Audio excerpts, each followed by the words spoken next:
Adjective declension part 3. Adjective declension without articles.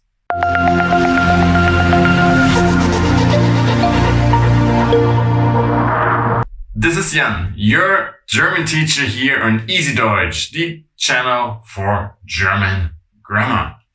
Today I will teach you German adjective declension, Adjektivdeklination. This is part 3 of my video series for German adjective declension. If you haven't watched part 1 and 2 yet, I will link them here in the info cards for you. Because today we're talking about adjective declension without articles in front. Because remember, the most important thing to figure out which ending the adjective will get is always checking which kind of article is in front of the adjective. And with the help of my ebook, I will explain you right now which ending you have to put if there's no article at all. So we're here now in my ebook German Grammar Explained Easily. Today I want to explain to you adjective declension without articles. So the so-called zero articles. This is part 3. So if you haven't watched my other videos, please check them out. They're linked here in the info cards. Which adjective endings do you need if you don't have an article at all? First of all, the most important thing if you want to figure out which ending you have to put there is always you have to check, is there an article in front? And is there a definite or any other article in front? And put the ending accordingly. But obviously there are also cases without articles. And here you see you have to change almost all the endings. And on the first look, it looks quite random, but it's actually all the same pattern. And you've heard that before in my videos about adjective declension.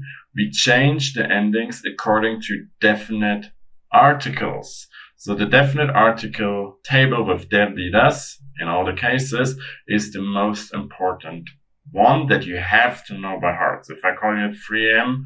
in the morning, you just woke up and are still sleepy, and I ask you, what's the article, the feminine one in dative, then you have to know that just immediately because the adjective endings use the same pattern. You will see that right now. Nominative masculine, definite article is der. So we have schöner Mann. Nominative feminine, die Frau. So schöne Frau. Das Haus, schönes Haus. Die Frauen, schöne Frauen. Same in accusative. Den Mann, so schönen Mann. Die Frau, das Haus. Die Frauen. And same in dative. Dem Mann, so schönem Mann. Der Frau, so schöner Frau. Dem Haus, so schönem Haus. Plural, den Frauen, schönen Frauen. Only in genitive you have to pay a little bit attention because remember, genitive uses an S at the end if it's masculine or neuter. Same like the English S, the genitive S. You don't call it genitive S in English, but it's, for example, like the car's steering wheel. This S on cars, it's not plural cars, it's just a genitive S. You just learn it differently in English, but it's nothing else than genitive. And the thing is, the S shows us that it's genitive. So the adjective just leans back and says, I don't do anything. I just stick to my en because we can identify the case with the help of the genitive S here. So we stick to the en because we know the case due to the S. But in feminine and plural, there is no S. So we have to do the case with the adjective. The adjective cannot lay back and do nothing. We have to adjust the adjective and it's der Frau in genitive, so also schöner Frau, and also in plural it's der Frauen, so also here schöner Frauen. By now you should see the pattern and you should have realized that you don't need hundreds of tables to learn. all you have to do is check the article in front.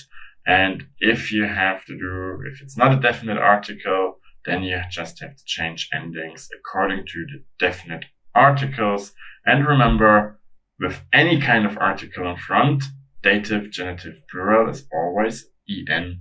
And with the rest, change it according to the definite article. And if there's no article at all, everything gets the ending of the definite article except masculine genitive and neuter genitive, because the S shows us that it is genitive here. There's one more thing we have to pay a little bit attention.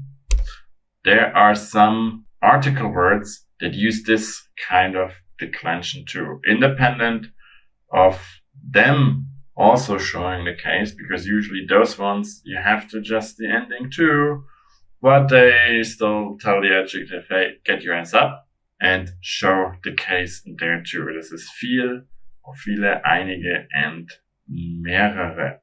There's some more but they're very rare. That's why I don't want to confuse you with them. If you want to find them, there's a link in my ebook where you can find all of them, but they're all B2 and further up. That's why I did not put them in here. So it would be viele schöne Frauen oder auch vielen schönen Frauen. You always add the definite article endings, no matter what, if those ones are in front.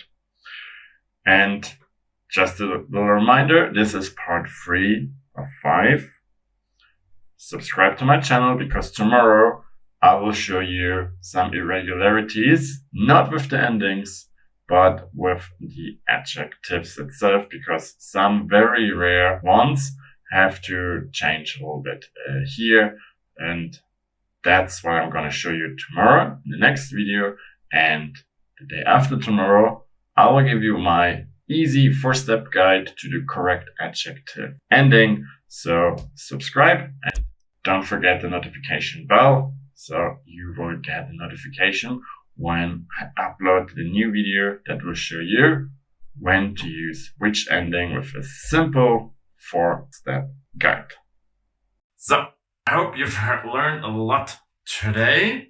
Stay tuned for tomorrow, the irregularities, and the day after, my 4-step guide to adjective declension.